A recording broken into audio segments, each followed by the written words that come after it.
Σε αυτό το βίντεο θα δούμε πώς μπορούμε να κατεβάσουμε εικόνες και να φτιάξουμε μια ολοκληρωμένη εργασία στο PowerPoint.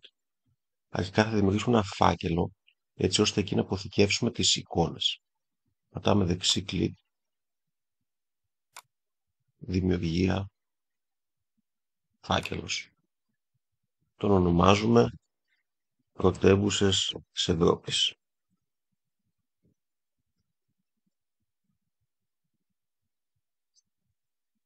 Τώρα είμαστε έτοιμοι να ανοίξουμε ένα φιλομετρητή και να βρούμε εικόνες για τις πρωτεύουσες της Ευρώπης.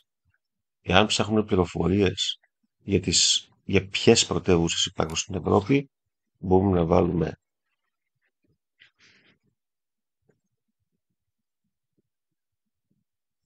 στο διαδίκτυο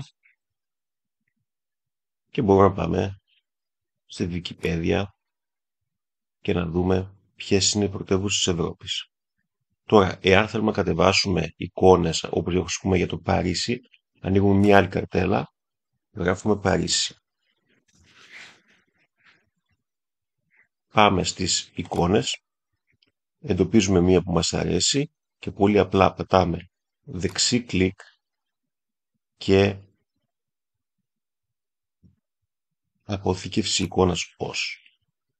Εδώ προσέχουμε έτσι ώστε να εντοπίσουμε την επιφάνεια εργασίας και το φάκελο που δημιουργήσαμε για να βάλουμε τις εικόνες μας, τον φάκελο πρωτεύουσες της Ευρώπης.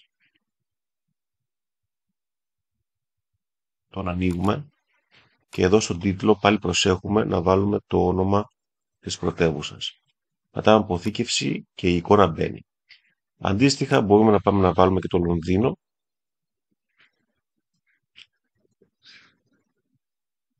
Να εντοπίσουμε πάλι μια εικόνα που μας ενδιαφέρει, να πατήσουμε δεξί κλικ, αποθήκευση εικόνας ως. Ο φάκελος είναι ήδη έτοιμος, το ελέγχουμε από εδώ.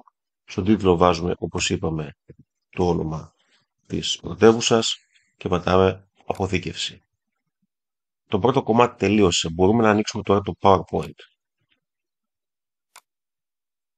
Στο PowerPoint η πρώτη διαφάνεια είναι η διαφάνεια τίτλου. Οπότε εδώ θα βάλουμε τον τίτλο της εργασίας μας.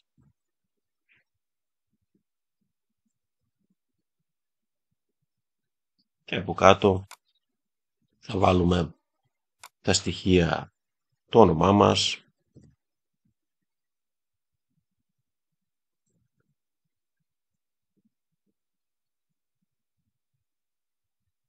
το τμήμα μας, κάποια στοιχεία τέλος πάντων για εμάς. Στη συνέχεια πρέπει να προσθέσουμε διαφάνειες. Οπότε πηγαίνουμε εδώ και προσθέτουμε διαφάνειες, οι οποίες διαφάνειες έχουν αυτή τη μορφή. Σε κάθε διαφάνεια συνήθως βάζουμε μία εικόνα, οπότε αυτή εδώ θα είναι η διαφάνεια για το Παρίσι, βάζουμε τίτλο, οπότε πρέπει να εισάγουμε τώρα εδώ την εικόνα για το Παρίσι, πάμε εισαγωγή, εικόνες, από αυτή τη συσκευή και πάμε πάλι να βρούμε την επιφάνεια εργασίας έτσι ώστε να εντοπίσουμε το φάκελο πρωτεύουσας της Ευρώπης και συγκεκριμένα την εικόνα Παρίσι για να εισαχθεί. Από τις κουκίδες μπορούμε να το μεγαλώσουμε και να συνεχίσουμε την επόμενη διαφάνεια όπου πάλι πάμε εισαγωγή, εικόνες, από αυτή τη συσκευή ήδη πάλι είναι έτοιμος ο φάκελος και μπορούμε να αντλήσουμε από εδώ το Λονδίνο και να πατήσουμε εισαγωγή. Το επόμενο που πρέπει να κάνουμε τώρα, που βάλουμε τίτλο, είναι να σπάσουμε τη διαφάνεια στα δύο. Για να το κάνουμε αυτό πάμε διάταξη και βάζουμε δύο περιεχόμενα, έτσι ώστε να μπορέσουμε ναι μεν να έχουμε την εικόνα μας, αλλά από δίπλα να βρούμε και κείμενο. Πάμε λοιπόν πάλι στο διαδίκτυο και πάμε να αντλήσουμε πληροφορίες για το Παρίσι.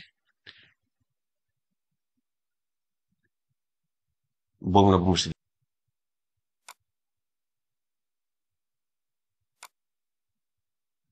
το ίδιο κάνουμε και για το Λονδίνο, χωρίζουμε τη διαφάνεια μας στα δύο, πηγαίνουμε στο διαδίκτυο στην περίπτωση του Λονδίνου, όπου δεν θέλουμε πια τις εικόνες, αλλά θέλουμε πληροφορίες γενικότερα.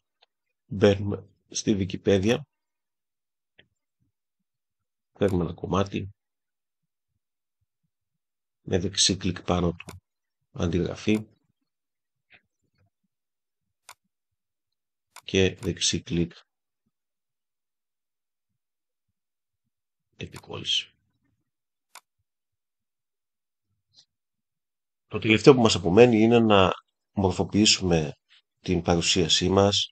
Σε πρώτη φάση πηγαίνουμε στη σχεδίαση για να βάλουμε ένα φόντο, όπως αυτό.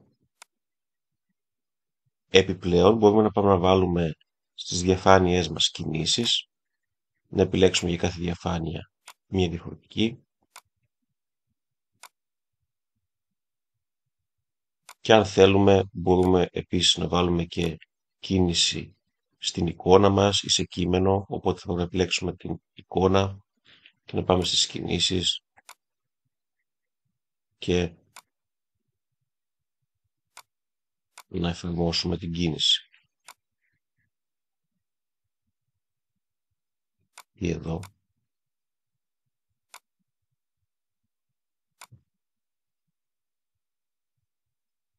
Το τελικό στάδιο είναι να αποθηκεύσουμε την εργασία μας, οπότε πάμε αρχείο, αποθήκευση ως, πάμε πάλι να βρούμε το φάκελό μας στην επιφάνεια εργασίας για να βάλουμε την παρουσίασή μας εκεί. Το όνομα είναι μια χαρά, θέλει μια μικρή διόρθωση, οπότε πατάμε αποθήκευση και βλέπουμε τώρα ότι στο φάκελό μας έχουμε την εργασία μας αποθηκευμένη και τις δύο εικόνες και μπορούμε να το εξελίξουμε σε επόμενη φάση.